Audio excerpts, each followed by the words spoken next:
Muchas gracias por la invitación. Yo elegí dos temas para hablar. Uno, algunos conceptos sobre nevogénesis y después cómo enfocar el diagnóstico o el examen de pacientes que tienen múltiples nevos. Este es el Instituto Lanari, que es de la Universidad de Buenos Aires, donde yo trabajo. Ustedes saben que en la evolución de los nevos melanocíticos intervienen prácticamente dos factores fundamentales, que es la constitución y el ambiente. Y hay una serie de cosas que cuando uno empieza a examinar pacientes con nevos le llama la atención, como que hay nevos que son diferentes, como hay una relación entre la edad y el número de nevos. También hay una relación entre la edad y el patrón dermatoscópico de los nevos, los mismos que hay una relación entre el tipo de nevo y el área del cuerpo donde aparece, y también hay relación entre el patrón de nevos, el tipo de nevo, con el fototipo cutáneo. Muchas de estas cosas, que si bien pueden ser de observación clínica, no esta, la dermatoscopía ha ayudado mucho a, no sé si a entender, pero por lo menos a plantear un interrogante para nuevos estudios. ¿Qué pasa con los diferentes tipos de nevos? Por lo general hay cuatro tipos de nevos: los congénitos, los adquiridos, el nevo Spitz y el nevo azul. Y los congénitos no son solo los que aparecen cuando uno nace, que están presentes al nacimiento, sino también en los primeros años de vida. Y estos son cómo se ven con la dermatoscopía: el nevo congénito, un nevo adquirido, el nevo de Spitz y el nevo azul. Vamos a dejar estos dos nevos que tienen conductas biológicas y patrones diferentes y nos vamos a focalizar en estos tipos de nevos, el congénito y el adquirido, que son los que más comúnmente vemos nosotros. Cuando los miramos con el dermatoscopio podemos ver fundamentalmente dos tipos de patrones: el reticular y el globular. El reticular va a estar dándonos la idea de cómo está la red de pigmento a nivel de la unión dermoepidérmica, y el globular nos va a estar mostrando los nidos de melanocitos. Cuando alguno de estos dos no es muy pigmentado, por ahí vemos una mancha de color marrón. La pigmentación marrón homogénea no es un verdadero patrón, sino es cuando estos dos no son muy pigmentados y vemos un nevo de color marrón. Esto se sabe hoy en día con microscopía confocal porque no corresponde a ningún patrón en especial. Pero se ven a veces nevos de color marrón.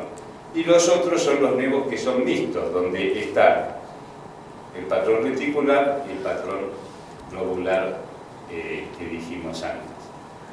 Estos mixtos pueden ser centrales o periféricos, y lo que marca que sea central o periférico es dónde están los glóbulos. Cuando los glóbulos están en la parte central se llama mixto central, y cuando está en la parte periférica se llama mixto periférico. Y la parte donde no están los glóbulos, en este caso la parte periférica, puede haber una pigmentación marrón homogénea o una red de pigmentos, y acá al revés. Esto también, si uno hace una esquemita, puede ver cómo es el patrón globular, dónde están los nidos de melanocitos, cómo es el patrón reticular, cómo es el patrón mixto central y cómo es el patrón mixto periférico. Esto tiene una imagen histológica que lo corresponde. Acá tienen dos ejemplos de nevos con patrón reticular y dos ejemplos de nevos con patrón globular.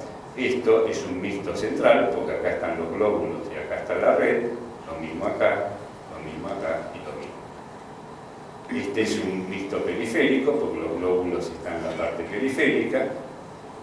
Lo mismo estas cuatro imágenes. A veces los mixtos centrales pueden ser hipopigmentados, sobre todo en personas con fototipos claros. Otras veces vemos una coloración marrón. Bueno, también uno sabe la relación que tiene la edad con el número de nevos. Generalmente decimos que la gente nace sin lunares y se muere sin lunares. Esto no es tan así, pero sí se ve que en los niños y en los jóvenes la presencia de nevos es mucho menor que en la adolescencia y en la edad media de la vida, y la vejez tiene menos nevos que este grupo. ¿Sí? La curva, había una curva así, donde va aumentando a medida que aumenta la del paciente y disminuye cuando llega a la vejez. También sabemos que cuando miramos los nevos en pacientes con distintas edades, nos encontramos que los chicos tienen patrones de nevos con glóbulos. La mayoría de los nevos en los chicos tienen un patrón globular. También cuando miramos las áreas del cuerpo, vemos que estos nevos grandes, decimos nevos intradérmicos, aparecen en la cabeza, en el tronco, en la espalda, y estos que son más chatos aparecen en los miembros inferiores. Y también cuando miramos los tipos de piel, este es un trabajo que hicimos hace unos años, vemos que la gente de piel clara tiene este tipo de nevos, mientras que la gente de piel más morena tiene estos tipos de nevos. Quiere decir que el fototipo cutáneo también. Esto es importante porque cuando veamos este nevo en esta persona, le vamos a prestar una atención especial. Esto es según el fototipo cutáneo, cómo va disminuyendo el color marrón y la hipopigmentación central, y cómo va aumentando el color marrón y la hiperpigmentación central a medida que aumenta el fototipo. Esto sería un ejemplo de un nevo en una persona en piel más clara y esto en una persona en piel más oscura. ¿Y qué pasa con estos nevos que tienen un patrón globular o reticular, ¿no? Y que ocupan generalmente distintos sitios en el cuerpo, y esto se debe por la secuencia de migración de los melanocitos o los melanoblastos durante la formación? ¿Y qué es esto? Bueno, ustedes saben que los melanoblastos migran desde la cresta neural hacia la piel, hacia la epidermis, a través de los ganglios espinales y vainas de nervios periféricos. Y hay factores quimiotácticos de crecimiento que hacen que esta migración se produzca en distintas semanas de la formación del embrión. Y esto es muy importante. Esa migración es céfalo-caudal, proximal a distal. Los melanoblastos llegan antes a la dermis, a la cabeza, el cuello y espalda, que a la epidermis y abdomen y extremidades. ¿Por qué? Recuerden, céfalo, caudal, van a llegar primero a la cabeza, proximal a distal. Cuando se producen retrasos transitorios mínimos de estos factores quimiotácticos de migración, algunos melanoblastos quedan en la dermis y producen estos nevos grandes, y ustedes esto no lo ven en los miembros inferiores. Los ven ¿dónde? En la cara, en la cabeza, en la espalda, en la parte del tronco. Porque estos melanoblastos en la dermis que se detienen formarían estos nevos intradérmicos o compuestos y asientan en estas zonas. Mientras que los melanoblastos que llegan a la dermis, que estaban destinados a las extremidades, alcanzan la dermis más tardíamente. ¿Por qué? Porque es céfalo-caudal, proximal a distal. Llegan a los miembros más tardíamente y no se detienen en la dermis porque ya se afectan poco por los factores quimiotácticos, y entonces alcanzan la epidermis en forma más tardía y dan el aspecto de estos nevos, como se ven acá, más chatos, más planos, sin sobreelevación y con patrones reticulares, porque cuando están en la epidermis vemos a la dermatoscopía ha ayudado a entender un poco más esto. Y también nos ha ayudado a entender por qué vemos este tipo de patrón al principio y esto más adelante en la vida. Y esto hace que haya un concepto dual de nevogénesis, donde hay dos vías, la constitucional y la adquirida. En la vía constitucional generalmente vemos nevos con patrón globular. Estos desarrollan por una vía endógena, donde involucran mutaciones del c-KIT, del c-MET o del DNA-RAS, y esto es lo que haría que se detenga en la dermis, y son nevos que generalmente persisten a través de la vida y raramente regresan, y son estos nevos. Mientras que la vía adquirida, que son nevos con patrón reticular, que son la mayoría nevos de la unión o de juntura, son lo que llamaríamos los verdaderos nevos adquiridos, y estos generalmente es una vía endógena donde está incluida la radiación ultravioleta, sobre todo la exposición solar intermitente, no la crónica. Recuerden, la zona de exposición crónica es la cara, y el cuerpo en las extremidades es intermitente porque uno se saca la ropa en el verano y se la pone en el invierno y ahí en el verano recibe la radiación ultravioleta. Estos nevos tienen mutaciones del BRAF, ¿no?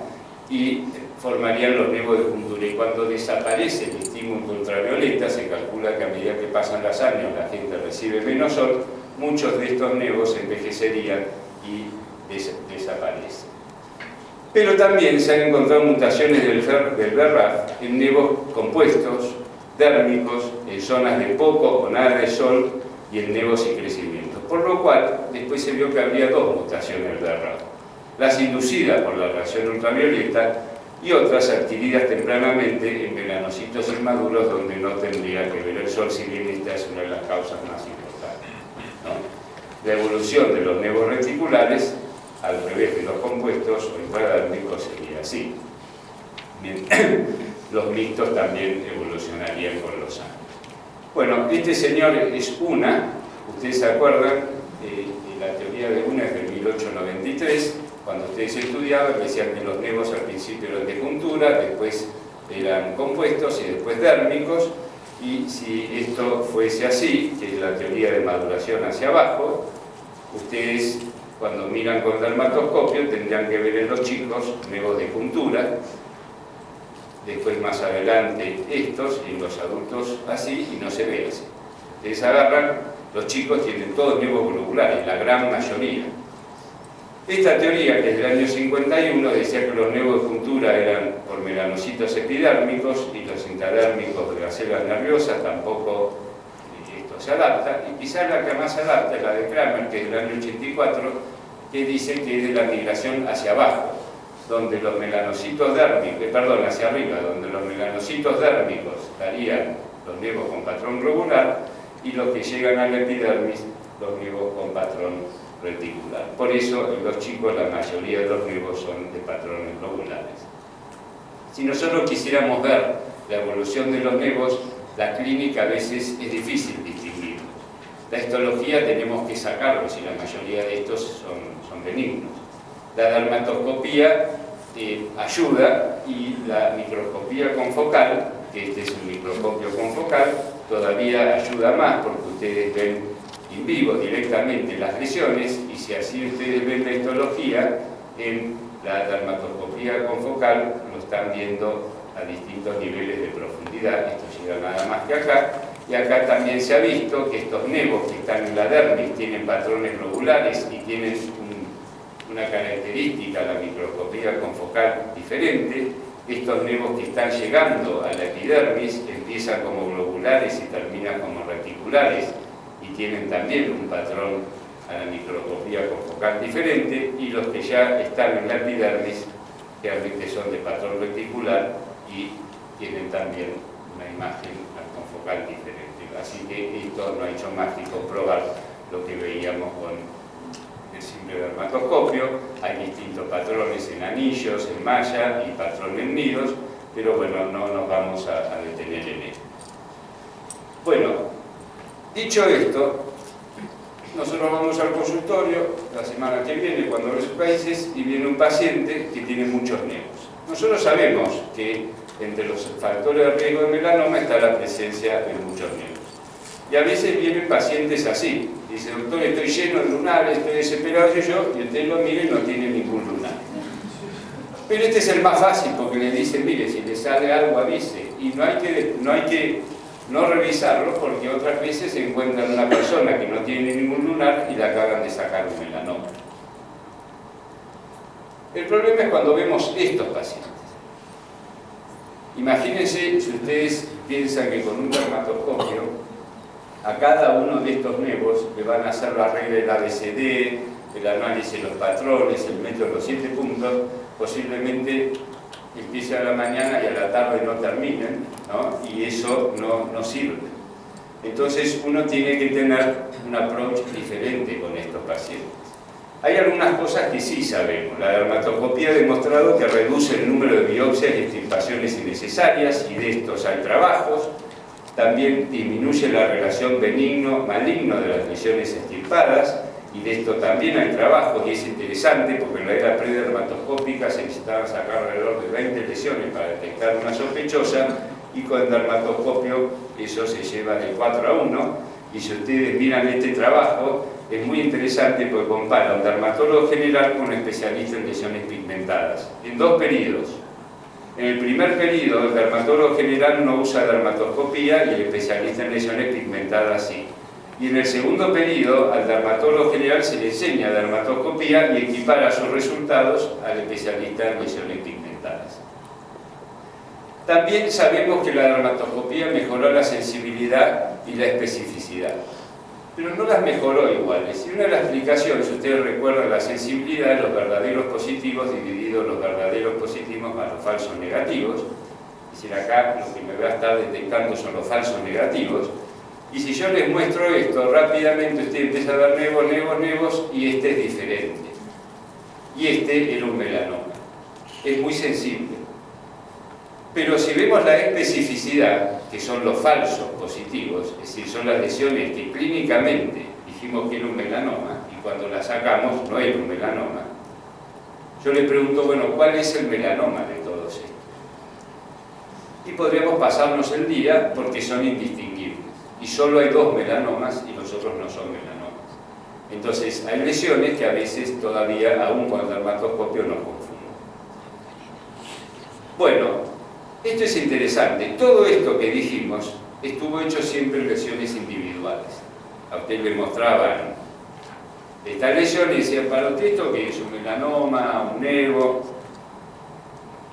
Pero estas lesiones individuales solo así no sirven. Uno tendría que ver todo el paciente, no la lesión individual.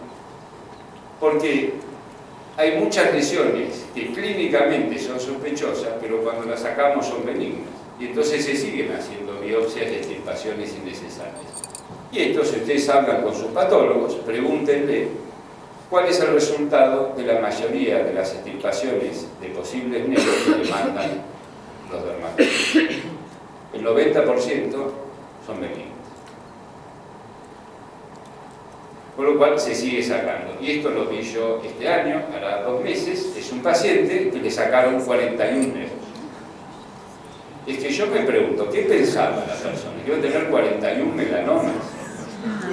Esto realmente uno lo saca, pues una cosa que no entiende, le cuesta entender. Para colmo, la regla del ABCD, que es muy útil en lesiones grandes, en lesiones chiquitas no sirve, porque si ustedes tienen esta lesión, no necesita un dermatoscopio. Esto es asimétrico, de bordes irregulares, tiene múltiples colores y tiene más de 0,7 milímetros. El encargado de su casa le dice, señor o señora, hágase ver eso, que eso es raro, nadie tiene eso. A nadie se le escapa esto. Y si usted lo mira con dermatoscopio, se ponen muy contentos porque encuentran todo lo que está escrito sobre el melanoma, el velo azul, proyección, y dice, qué bárbaro, todo eso es la verdad, mira, acá tiene todo. Uno no sabe. Esto de acá hasta acá son 8 milímetros, son lesiones pequeñas, entonces uno dice, ¿y esto el ABCD qué hago con esto? Entonces el ABCD para lesiones chiquititas no sirve mucho. Para colmo, si bien reduce el número de biopsias y extirpaciones innecesarias la dermatoscopía, como siguen habiendo patrones dermatoscópicos irregulares en lesiones benignas, se siguen sacando lunares. Entonces uno tiene que tener una estrategia diferente a la clínica y a la dermatoscopía sola, que es lo que se llama enfoque comparativo de estas lesiones. Y es comparar las lesiones individuales en el contexto de los nevos del paciente.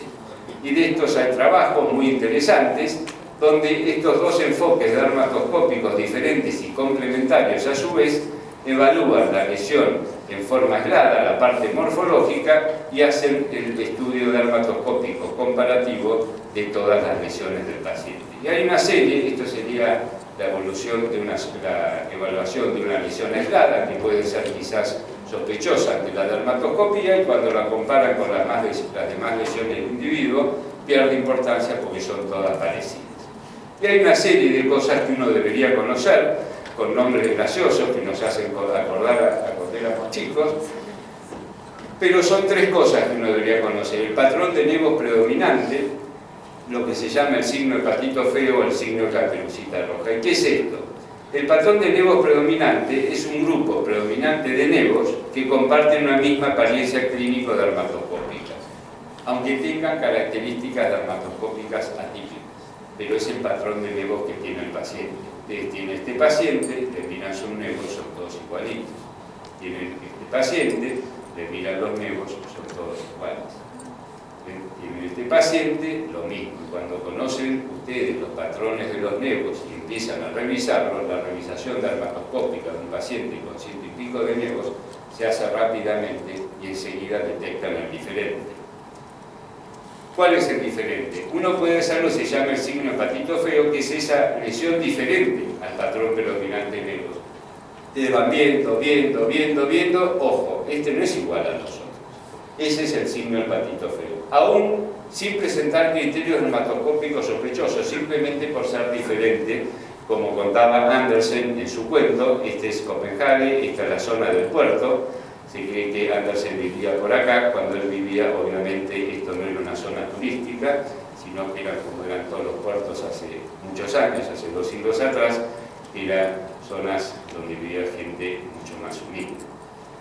Y si ustedes miran estos nevos del paciente, ¿cuál es el diferente? Este es el diferente, que es este, y esto, solo por ser diferente, se sacó y este era un melanoma. El signo de Caperucita Roja es parecido, es una lesión que clínicamente parecen todas iguales y cuando la miran con el dermatoscopio es diferente.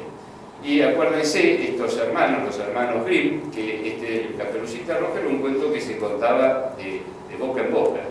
Y ellos tuvieron la inteligencia de publicarlo. Para los que viven en Buenos Aires o los que están de paseo, pueden ir a la zona de Palermo, frente al zoológico, está esta estatua de Caperucita Roja y está el lobo espiando, ¿no? Y entonces ustedes miran, son todos parecidos, pero hay uno que cuando lo miran con el dermatoscopio es diferente. Y este también era un melanoma, o este paciente. Esta es la imagen clínica y esta es la dermatoscópica, este es el otro melanoma, y busquen acá el melanoma. A ver, esta lesión, ¿cuál es de todas estas? Y si posible, son todas parecidas. Pero cuando la ponen con el dermatoscopio, esta también tenía un melanoma. Con lo cual, se ha visto que ese trabajo que yo les mostré al principio, ¿en qué consistió? Se tomaron a 6 dermatólogos muy experimentados en dermatoscopía y se les mostró una lesión. Y se les preguntó, señor, ¿usted qué hace con esta lesión? La saco, en el 55% de los casos contestaron los 6. Y después dijo, bueno, ahora le voy a mostrar de cada una de estas lesiones todos los demás nevos del paciente. Y le volvieron a preguntar lo mismo, ¿ahora qué hace? Solo sacaron el 14%.